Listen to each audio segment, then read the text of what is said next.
व मिसिंग महिला व मुलांचा शोध घेण्याबाबत मुद्दा उपस्थित केला गेला। सभापती महोदय, या अनुषंगाने मी सभागृहाला सांगू इच्छिते की हरवलेले मुलं मुली यांचा शोध घेण्याकरता एकूण 14 ऑपरेशन मुस्कान राबवण्यात आलेली असून त्या अंतर्गत 42,594 बालके शोधलेली आहेत। तसेच हरवलेल्या महिलांकरता राज्यात सर्व जिल्ह्यांमध्ये मिसिंग सेल कार्यरत आहेत। या अंतर्गत ऑपरेशन शोध 1 व 2 अशा विशेष मोहिमा राबवण्यात येऊन यामध्ये एकूण हरवलेल्या 5,066 महिला आणि 2,771 बालकांचा शोध घेण्यात आलेला आहे आणि इथून पुढेही आम्ही या मोहिमा प्रभावीपणे चालवू याची शाश्वती आपल्याला देते।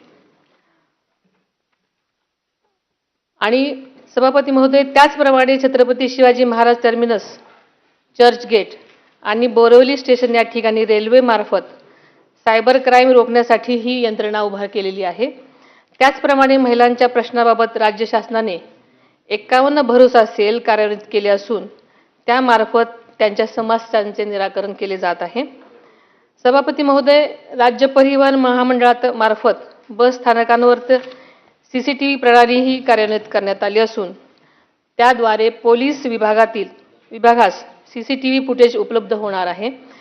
आधुनिक तंत्रज्ञानाचा प्रभावी वापर करून गुन्हेगारांवर कारवाई करण्यात येत आहे। तसेच सन्माननीय सदस्या श्रीमती चित्राताई वाघ यांनी महिलांविषयी समाजाच्या मानसिकतेत बदल होण्याची आवश्यकता अधोरेखित केलेली आहे। शासनाने लाडकी बहीण, नमो महिला सक्षमीकरण, लेक लाडकी, अन्नपूर्णा, लखपती दीदी यासारख्या योजनांद्वारे महिलांचे आर्थिक सक्षमीकरण करण्यासाठी प्रयत्न सुरू ठेवलेले आहेत।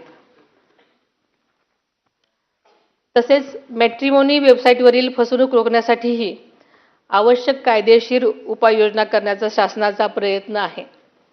महिला व बालविकास विभागाच्या अधिपत्याखालील क्षेत्रीय कार्यालयांच्या सुधारित आकृतीबंधास उच्चस्तरीय समितीने मान्यता दिलेली आहे। सदर सर्व रिक्त पदे मंत्रिमंडळाच्या मान्यतेनंतर भरण्यात येतील। अध्यक्ष महोदय, सन्माननीय सदस्य श्री अभिजितजी वंजारी यांनी महिलांसाठी ठोस कृती आराखडा तयार करण्याची गरज मांडली। हरवलेल्या मुलींचा शोध घेण्यासाठी विशेष मोहिमा राबविणे, अंगणवाडी सेविका व मदतनीस यांच्या मानधनीचा प्रश्न, तसेच अंगणवाडी केंद्रामधील पायाभूत सुविधा सुधारण्याबाबत शासन सकारात्मकपणे विचार करेल। लाडकी बहीण योजनेच्या अधिक प्रभावी अंमलबजावणीसाठीही शासन कटिबद्ध आहे।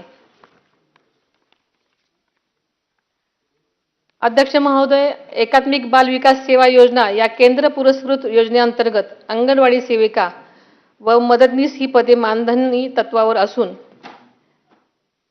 केंद्र व राज्य शिष्याचे प्रमाण 60-40 असून राज्य शासनाकडून अतिरिक्त मानधन देण्यात येते। तसेच कामाच्या आधारे त्यांना प्रोत्साहन भत्ताही देण्यात येतो। राज्यातील 17,254 अंगणवाडी केंद्रांना पिण्याच्या पाण्याची सुविधा उपलब्ध करून देण्यात आलेली आहे।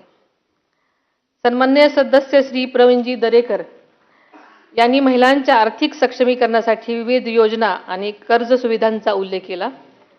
महिला शेतकऱ्यांना अधिक हक्क मिळावेत, त्यांना त्यांच्या उत्पादनांना योग्य बाजारपेठ मिळावी आणि महिलांच्या उद्योजकतेला चालना मिळावी यासाठी शासन संबंधित विभागांतर्फे मार्फत प्रयत्न करत आहे आणि पुढेही त्यासाठी विशेष धोरणात्मक पावले उचलली जातील।